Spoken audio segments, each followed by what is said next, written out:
여러분, 예수를 믿는데 오랜 시간이 지나도 내가 별로 바뀐 것 같지 않을 때, 혹은 내 주변에 예수를 믿는 사람들이 변화되는 모습이 보이지 않을 때, 여러분 어떤 생각이 드시나요? 혹시 우리가 들은 복음이 능력이 없어서일까요? 아니면 그 말씀을 듣는 우리의 마음이 문제가 있는 것일까요?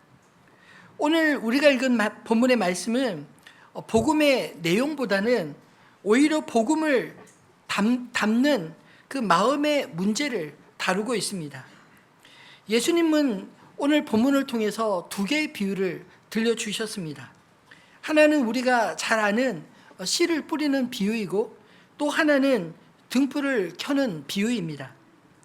씨를 뿌리는 농부가 그 씨를 뿌리러 나가서 뿌릴새 덜어는 길가에, 또 덜어는 바위에, 또 덜어는 가시떨기에, 또 덜어는 좋은 밭에, 이렇게 네 가지 다른 곳으로 각각 떨어졌다고 말합니다.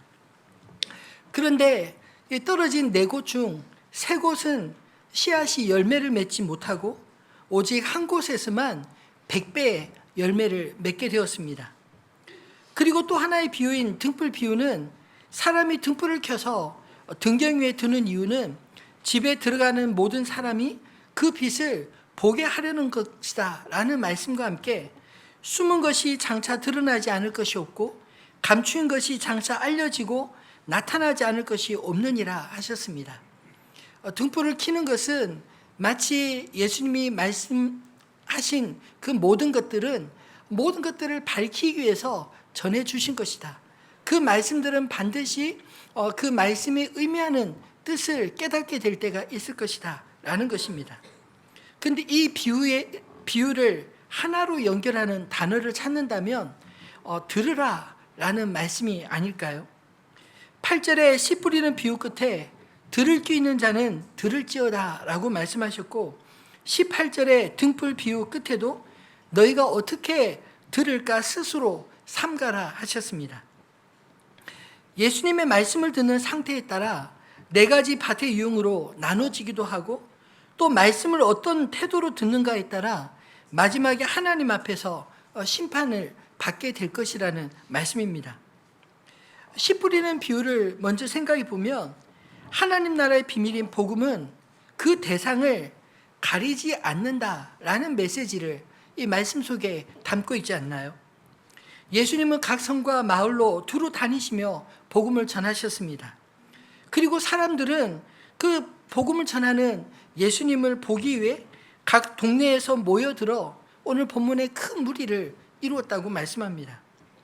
예수님은 특정한 어떤 대상을 정해놓고 말씀을 전하신 것이 아니라, 예수님을 보기 위해 나온 다양한 모든 사람들에게 복음을 전한 것입니다.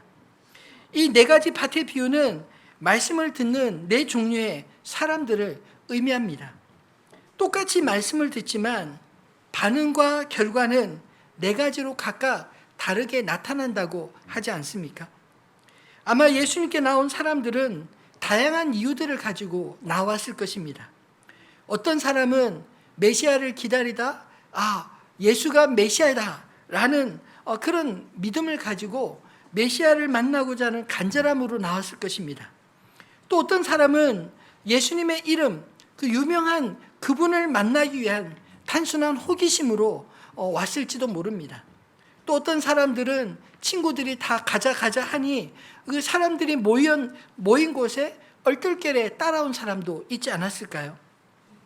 심지어 그 가운데는 율법에 능통한 바리새인들처럼 예수님이 하시는 말을 듣고 그 가운데 약점을 잡기 위해 있는 사람도 있었습니다.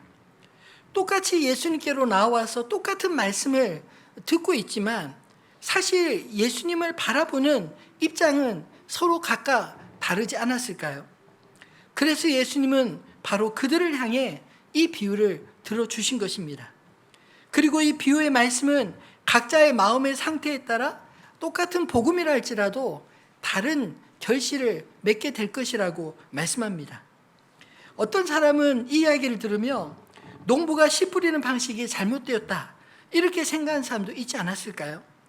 또 어떤 사람은 100배의 결실에 꽂혀서 그 실을 어디 가면 구할 수 있을까? 이런 생각도 이 말씀을 들을 때 생각하지 않았을까요?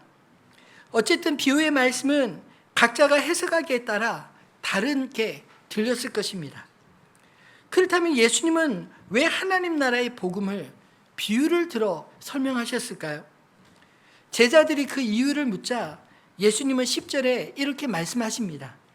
같이 읽어보겠습니다. 이르시되 하나님 나라의 비밀을 아는 것이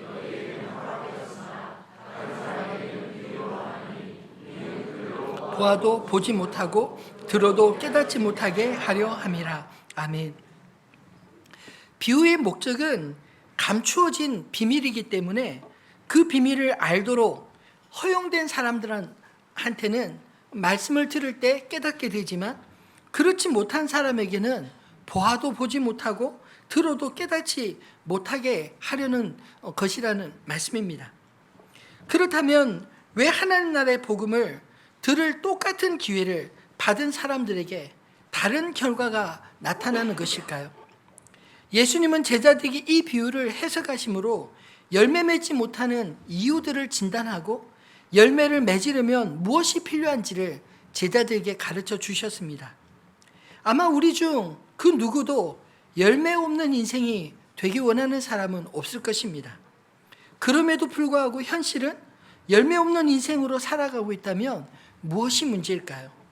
오늘 이 말씀을 통하여 먼저는 우리 자신을 진단할 수 있게 되기를 소망합니다. 그리고 주님이 우리에게 들려주시고 싶은 진정한 복음, 곧 열매 맺는 길을 발견하는 저와 여러분 되기를 소망합니다. 특별히 오늘 본문은 같은 기회를 받았지만 다른 결과 중에 먼저 열매 맺지 못하는 인생이 어떤 이유 때문인지 말씀을 먼저 살펴보겠습니다. 똑같이 들어도 다르게 들리는 이유는 말씀을 듣는 마음의 상태가 다르기 때문이지 않을까요? 주님이 들려주신 4가지 밭 중 3가지 밭이 여기에 해당이 됩니다. 복음이 전해지는 범위와 대상에 비해 그 복음을 온전히 수용하는 사람이 적은 이유도 이와 같지 않을까요? 많은 사람이 모였지만 같은 마음으로 모인 것은 아니기에 말씀을 듣는 자세도 그만큼 다양할 수밖에 없었을 것입니다. 눈에 보이는 것은 수많은 군중들이 예수님의 말씀을 집중해서 듣는 것 같지만 실제로는 보이지 않는 마음의 상태에 따라 말씀을 각기 다르게 듣고 있었습니다. 그 가운데 길가에 떨어진 씨의 형편은 어땠을까요? 12절 말씀에 보면 길가에 있다는 것은 말씀을 들은 자니 이에 마귀가 가서 그들이 믿어 구원을 얻지 못하게 하려고 말씀을 그 마음에서 빼앗는 것이요. 길가에 떨어졌어도 씨는 뿌려졌으니 그도 역시 예수님의 말씀을 들은 자가 아닌가요? 그러나 그는 말씀을 듣기는 들었으나 결실로 이어지지 않은 까닭은 말씀을 들을 때 예수님이 설명하신 것처럼 마귀가 가서 말씀을 들은 자가 믿어 구원을 얻지 못하게 하려고 말씀을 그 마음에서 빼앗았기 때문이다 라고 말합니다. 여러분, 길가는 어떤 땅인가요? 사람들이 늘 걸어 다니는 땅입니다. 길가를 생각할 때 그것은 수많은 사람들의 이야기, 수많은 사람들이 우리의 마음밭을 지나가서 수많은 이야기들을 들은 그런 상태를 의미하지 않을까요? 많은 이야기를 듣다 보면 마치 다 아는 것 같지만 실상은 그냥 스쳐 지나가는 정보들일 뿐입니다. 근데도 사람들은 이상하게 자신이 들은 적 있는 것을 마치 다 아는 것처럼 그렇게 생각하고 교만해질 때가 있지 않나요? 그런 사람들에게 복음은 그저 또 다른 정보일 뿐입니다. 이미 다른 경로로 들은 것들에 의해서 오히려 복음을 스스로 판단하고 있지 않습니까? 이처럼 많은 사람들이 걸어 다니는 길은 땅이 굳어 씨앗이 떨어져도 뿌리를 내리지 못하고 결국 길가에 굴러다니다 새들의 먹잇감밖에는 되지 못했습니다. 길가에 떨어진 씨앗은 뿌리를 내릴 겨를조차 없었던 것입니다. 말씀을 듣기는 들어도 이전에 주워 들은 정보로 해석하려는 태도가 바로 이 길가와 같은 마음이 아닐까요? 두 번째, 바위에 떨어진 씨의 형편은 어떠했습니까? 13절 말씀을 같이 읽어보겠습니다. 바위에 있다는 것은 말씀을 들을 때 기쁨으로 받으나 뿌리가 없어 잠깐 믿다가 시련을 당할 때 배반하는 자요. 아멘. 마태복음에서는 똑같은 내용을 얕은 돌밭에 떨어진 씨라고 표현합니다. 이런 경우는 말씀을 들을 때 기쁨으로 받으나 그리고 씨를 발화를 하긴 하지만 그러나 뿌리를 깊이 내릴 수 없어 잠깐 믿다가 시련을 당할 때 금방 믿음을 저버리는 자와 같다라고 합니다. 믿기는 믿지만 뿌리가 내릴 수 없는 마음의 상태가 바로 이런 경우 아닐까요?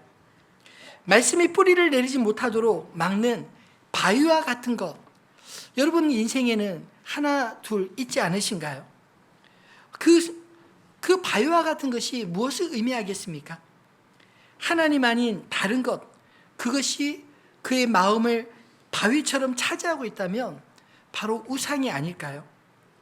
돌과 나무로 만든 우상만이 아니라 그 마음에 이미 깊이 자리 잡은 다른 믿음들이 하나님의 말씀이 뿌리를 내리지 못하도록 가로막는 것입니다.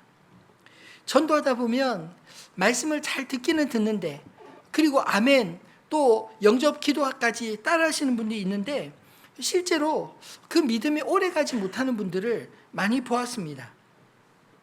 캄보디아에서 선교하시는 황 목사님 통해서 이야기를 들어보면 정말 전도하면 많은 사람들이 영접을 한다고 합니다.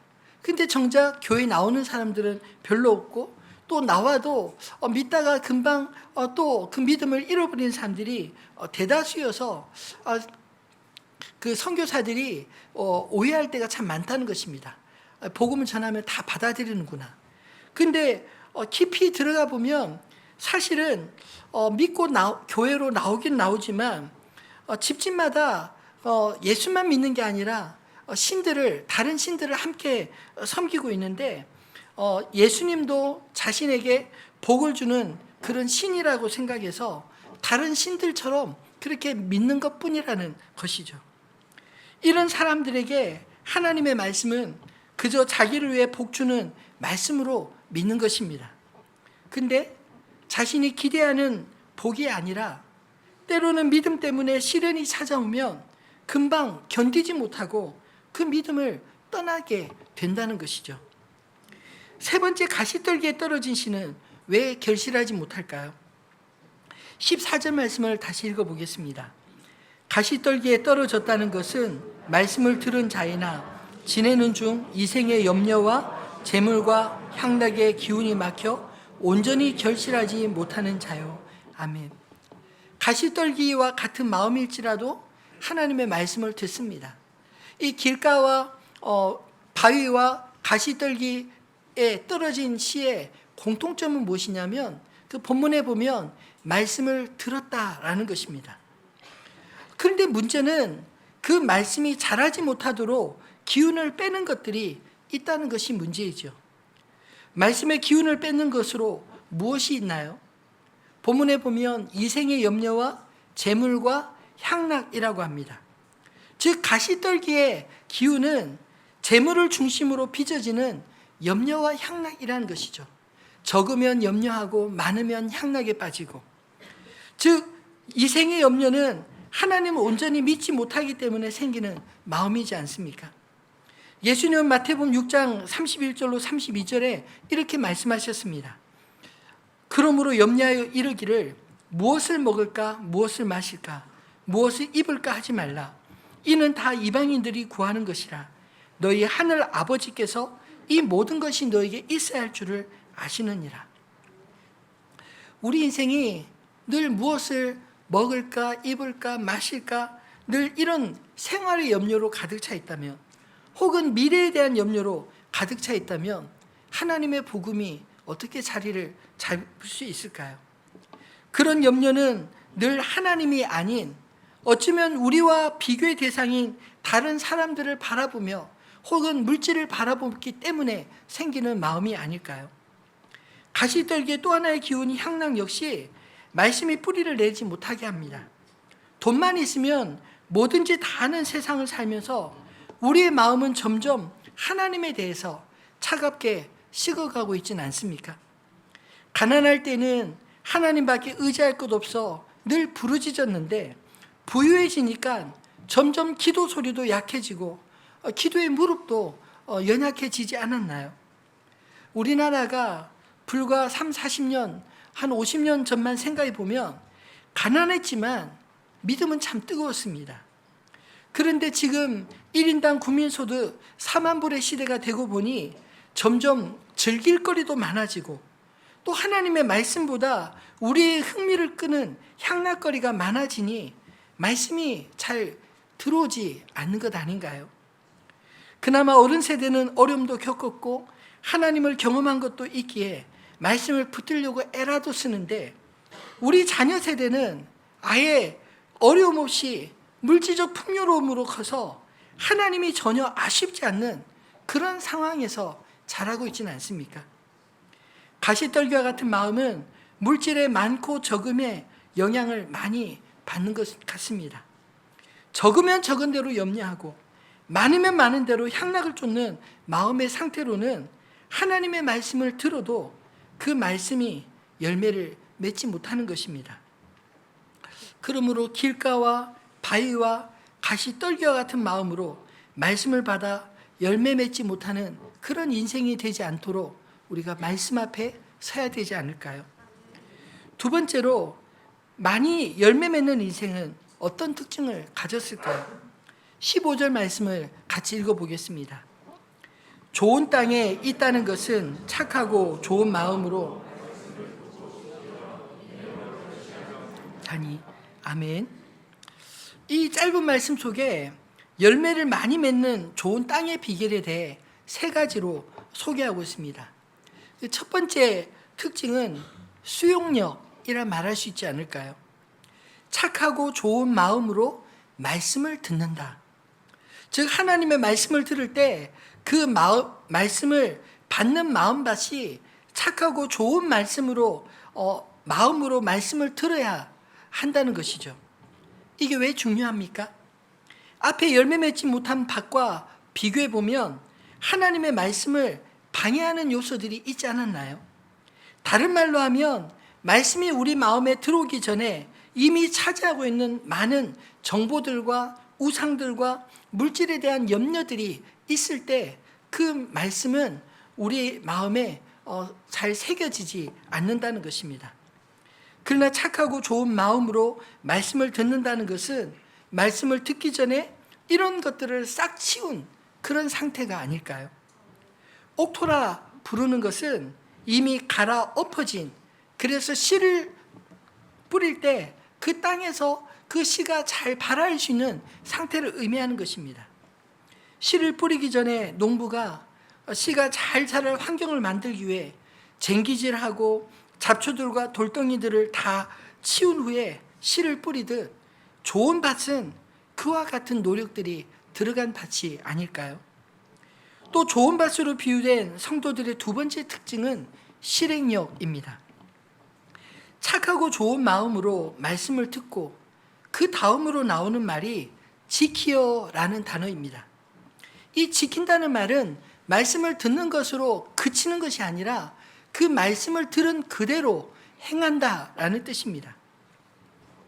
우리가 하나님 말씀을 듣기는 들어도 그 말씀대로 행하지 않으면 우리 인생 가운데 아무런 일도 일어나지 않을 것입니다.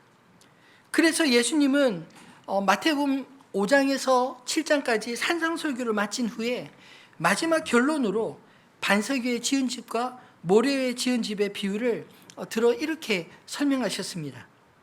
그러므로 누구든지 나의 이 말을 듣고 행하는 자는 그 집을 반석 위에 지은 지혜로운 사람 같으리니 나의 이 말을 듣고도 행하지 아니하는 자는 그 집을 모래 위에 지은 어리석은 사람 같으리니. 사실 오늘 본문의 씨 뿌리는 비유와 이 반석 위에 지은 집의 비유와 같은 맥락이지 않습니까? 똑같이 말씀을 듣습니다. 그런데 말씀을 듣고 그 다음 어떻게 하느냐에 따라 결과가 달라진다라는 것입니다. 말씀을 아무리 잘 들어도 그 말씀대로 행하지 않는 사람은 아마도 다음으로 미루는 사람 아닐까요? 꼭 지금 당장 하지 않아도 나중에 하면 되지. 그렇게 나중 미루다가 결국은 하지 못하고 말씀과 상관없이 그때의 입장과 형편에 따라 또 어떤 때는 다른 사람들의 조언을 듣고 행동하지 않나요? 그런다고 뭐가 금방 달라지는 것은 아닙니다. 반석 위에 지은 집과 모래 위에 지은 집은 결국 다 지어졌습니다. 화창한 날에는 별로 차이도 느끼지 못합니다. 그런데 문제는 그 다음입니다. 비가 내리고 창수가 나고 바람이 불어 그 집에 부딪힐 때 결과는 완전히 다르게 나타납니다. 멀쩡하던 모래 위에 지은 집은 하루아침에 흔적도 없이 다 사라져버리고 반석 위에 지은 집은 똑같은 시련을 견디고도 그 자리에 굳건히 지켜낸다는 것입니다. 하나님의 말씀을 듣고 순종하는 것, 바로 이런 것이 아닐까요? 즉각적으로 지키는 것은 결코 쉽지 않지만 그러나 하나님의 말씀은 반드시 지켜야 될 이유가 있는 줄을 믿으시기 바랍니다. 결국 그 이유는 반석 위에 지은 집처럼 우리의 인생에 무너지지 않게 하기 위함이 아닐까요? 열매로 생각한다면 수고한 노력이 그대로 남는 반석 위에 지은 집이 바로 좋은 땅에 뿌려진 씨와 같이 많은 열매 맺는 인생이지 않겠습니까? 세 번째로 좋은 땅의 특징은 씨가 많이 열매 맺는 과정에서 필요한 시간만큼 믿는 자에게 인내력이 요구된다는 것입니다. 그 뒤에 이어서 나오는 말이 인내로 결실하는 자니라는 말씀 아닌가요? 땅에 떨어진 씨앗은 하루아침에 열매를 맺지 않습니다. 땅에 떨어진 씨앗은 그 땅에서 썩어 발화하고 줄기를 내어 자라고 적절한 바람과 햇빛과 비를 맞으며 성장하고 마침내 추수의 계절에 열매를 맺는 것입니다. 복음도 씨앗으로 땅에 떨어져 열매를 맺기까지 많은 시간의 과정이 필요합니다. 믿음은 인내를 통해 숙성되는 것입니다. 진짜 믿음은 기다림을 두려워하지 않습니다. 그런데 믿지 못하면 자꾸만 불안해서 다른 것으로 그 자리에 바꿔놓으려 하지 않습니까? 그러나 좋은 땅에 떨어진 씨앗은 다른 씨로 대체하지 않고 떨어진 바로 그 자리에서 인내의 시간을 거쳐 결국 마침내 열매를 많이 맺는 것입니다. 바라기는 좋은 땅과 같이 수용력과 실행력과 인내력으로 아름다운 열매 많이 맺는 저와 여러분 되시기를 주님의 이름으로 축원합니다. 그럼 길가나 바위나 가시밭 같은 마음은 기회가 전혀 없는 것일까요? 만약 예수님께서 애초에 좋은 땅에만 결실을 맺기를 원하셨다면 주님은 좋은 밭만 골라서 씨를 뿌리지 않았겠습니까? 그런데 오늘 이 말씀은 모두에게 똑같이 하나님의 복음을 들을 수 있는 기회를 주셨다고 말씀합니다.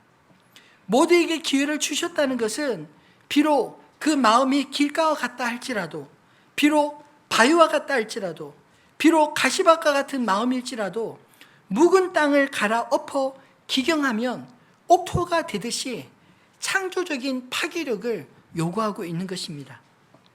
호세아 선지자와 예레미야 선지자가 묵은 땅과 같았던 이스라엘 백성들을 향해 이렇게 외쳤습니다.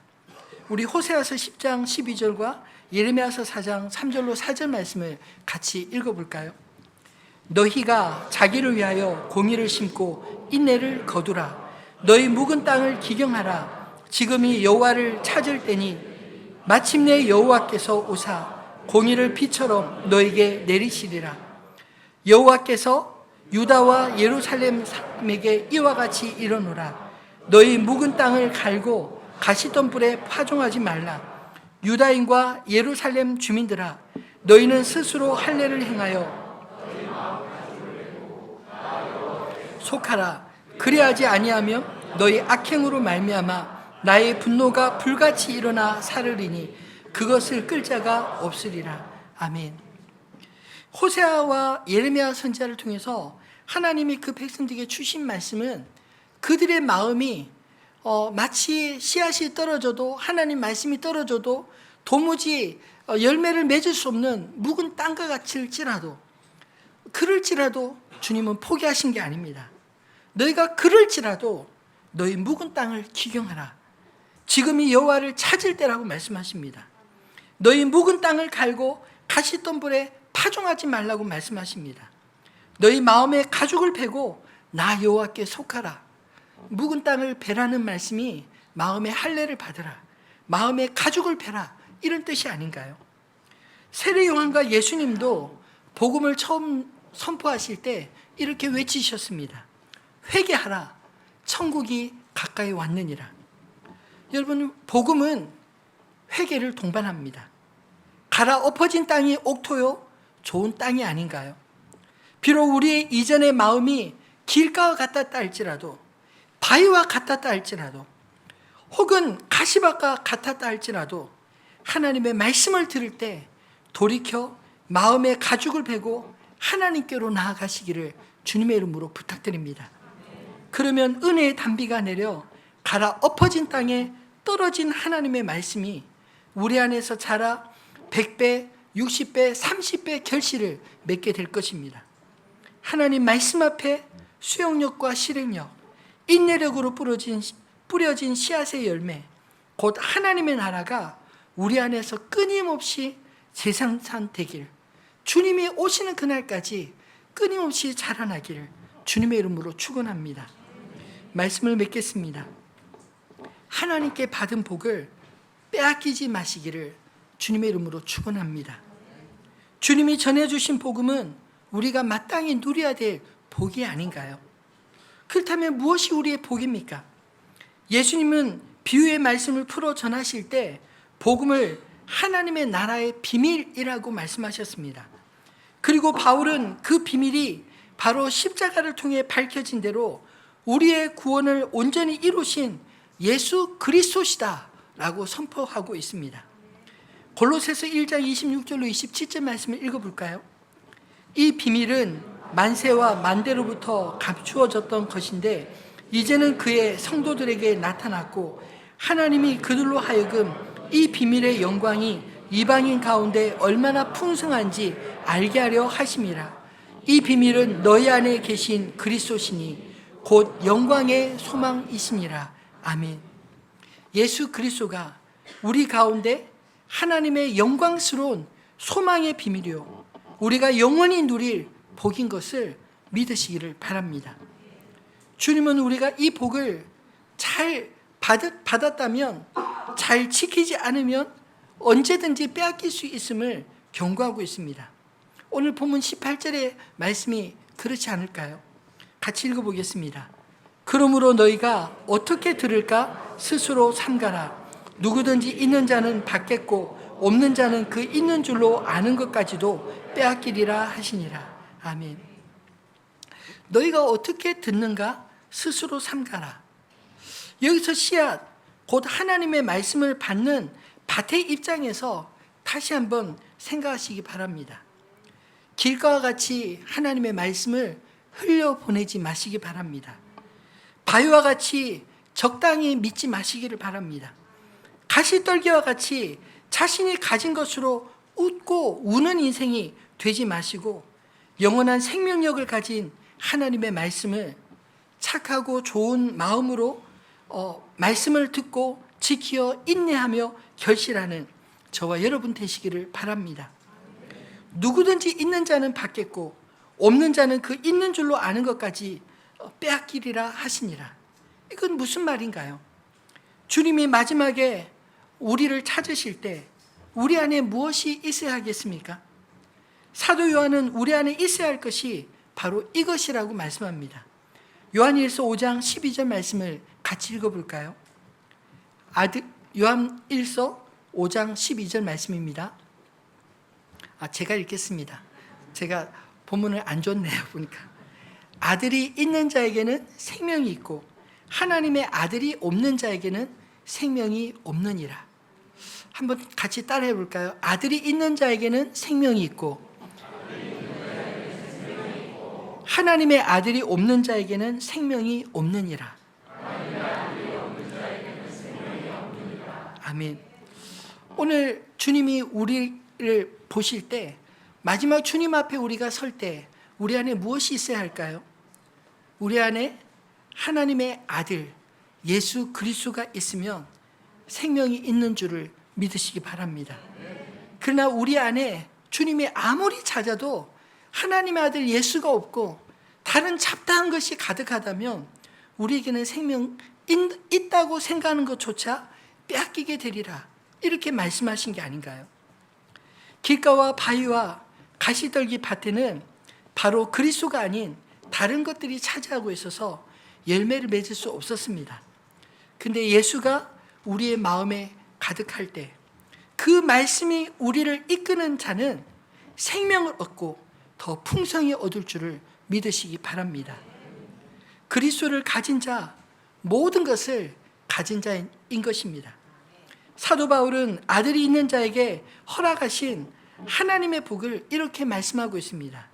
로마서 8장 32절에 자기 아들을 아끼지 아니하시고 우리 모든 사람을 위하여 내주시니가 어찌 그 아들과 함께 모든 것을 우리에게 주지 아니하시겠느냐. 사랑하는 성도 여러분, 자기 아들을 우리에게 내어주셨다라는 것은 하나님이 우리에게 가장 좋은 것을, 모든 것을 다 주셨다는 것을 의미합니다. 우리가 예수 그리스도의 이름으로 구하는 것은 바로 그 아들과 함께 모든 것을 주신 이를 우리가 믿기에 그 아들과 함께 모든 것을 주실 그 하나님 앞에 구할 수 있게 된 것이 아닌가요? 그러므로 예수님은 이렇게 말씀하실 수 있었습니다. 마태복음 6장 33절에 그런즉 너희는 먼저 그의 나라와 그의 의를 구하라. 그리하면 이 모든 것을 너에게 더하시리라. 사랑하는 성도 여러분, 우리는 이 땅에서 먼저 구할 것이 있습니다. 먼저 주님의 나라와 주님의 의, 그분의 이름을 구하시기를 바랍니다. 그리하면 이 모든 것이 우리의 인생 가운데 주님 안에 주어질 줄로 믿습니다.